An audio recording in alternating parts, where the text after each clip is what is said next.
నేత మాజీ మంత్రి దేవినేని ఉమ్మ మాట్లాడుతున్నారు. అలాగే చూద్దాం. గెలిపించిన వాళ్ళనే జైల్లో పెట్టి నీకు ఓట్లు వేసిన వాళ్ళే నానా హింసలు పెట్టి ఎన్ని అరాచకాలు చేసావు 4 సంవత్సరాలు వైసీపీ ప్రభుత్వంలో. అట్లాగే బ్యాంకుల దందాల్లో ఎన్ని కోట్లు, సెటిల్మెంట్లో ఎన్ని కోట్లు, కమిషన్లో ఏ పని చేసినా అది పంచాయతీరాజా, ఇరిగేషనా, లేకపోతే ఆర్ఎన్బియా, ఏ వర్కులు చేసినా నీ దందాలు, నీ కమిషన్లు ఇట్లా చెప్పుకుంటా పోతా ఉంటే పెద్ద గ్రంథమే అవుతుంది. పేదవాళ్ళకి ఇచ్చిన ఇళ్ల స్థలాల పట్టాల్లో కూడా దొంగ సంతకాల, తహసీల్దార్ల సంతకాలు కూడా దొంగ సంతకాల. 22A ఎన్ని తహసీల్దార్లను అడ్డం పెట్టుకొని కొంతమందిని ఎన్ని అరాచకాలుగా పాల్పడ్డావు.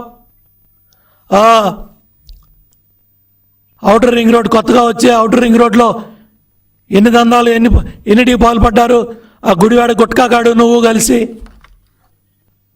ఆ రేషన్ దొంగ పేరు నాని, గుడివాడ గుట్కా కొడాలి నాని, అట్లాగే ఈ పిల్ల సైకో వంశీ, వీళ్ళు ముగ్గురు కలిసి జగన్ రెడ్డి పాలనలో వీళ్ళు చేసిన దందాలు కానీ, పైరువీలు కానీ, కబ్జాలు కానీ ఇవన్నీ కూడా విచారణలో ఉన్నాయి.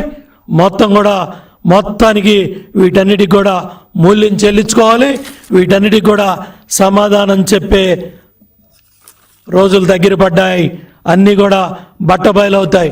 చివరికి కంప్లైంట్ ఇచ్చిన పేదవాడు దళితుడు, అతన్ని కూడా కిడ్నాప్ చేసి సాక్ష్యాలు చెప్పించేసుకొని బయటపడిపోయి మీరు శ్రీరంగ నీతులు చెప్తారా? జగన్ రెడ్డి ఇదేనా నీ 2.0? అందుకే నచ్చించుకుంటున్నావు రోజు వచ్చి. ఏనంట మన కథ తెలుస్తా అంట. నీ కథ తెలిసే రోజులు దగ్గర పడ్డాయి జగన్ రెడ్డి. నీది కూడా, నీ దందాలు మొత్తం బయటపడతా ఉన్నాయి ఒకటి.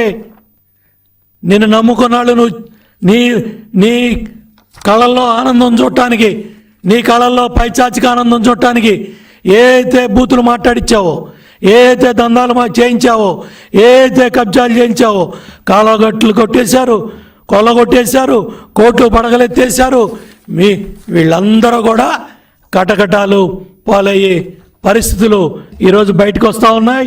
ఒక్కొక్కటి మొత్తం ఇవన్నీ కూడా ఈ మాఫియాలు, ఈ సెటిల్మెంట్లు, ఈ దందాలన్నీ కూడా ఫుల్ స్టాప్ పడే రోజులు తొందరలోనే అన్నీ బయటకు వస్తూ ఉన్నాయి. ప్రారంభమైంది. మొత్తం ఒక్కొక్కడు ఏ విధంగా సంకల్ప సిద్ధి, పేదవాళ్ళు దాన్ని కూడా దాని దగ్గర చేసావు.